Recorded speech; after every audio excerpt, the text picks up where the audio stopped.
5:33 is your time right now. Nearly a month after President Trump was impeached, the House is ready to move on to the next step. House Speaker Nancy Pelosi says they'll vote on the impeachment managers who will essentially act as prosecutors, then give the impeachment articles to the Senate. Mandy Knoll joining us in studio this morning right now to break down where we go from here and why lawmakers are still arguing over how the trial should play out.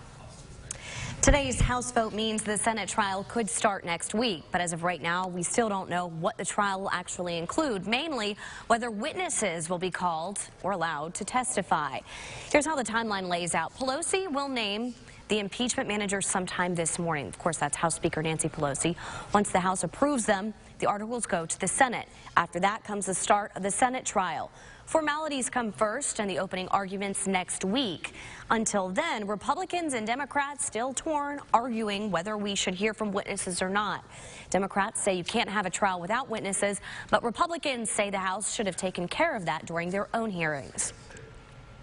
Nothing in our history or our Constitution says a House majority can pass what amounts to a half-baked censure resolution and then insist that the Senate fill in the blanks. The American people know that a trial without witnesses and documents is not a real trial, it's a sham trial. And the American people will be able to tell the difference between a fair hearing of the facts and the cover-up.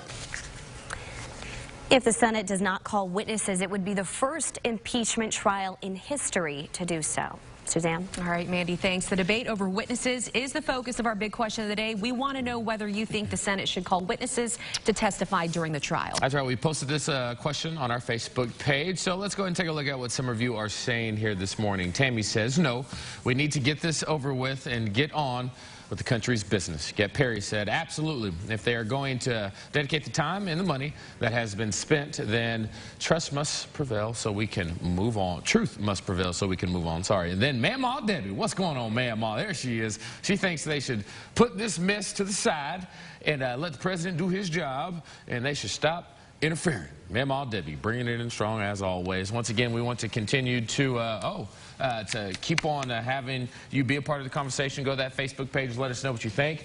And so we can read those comments live on air coming up.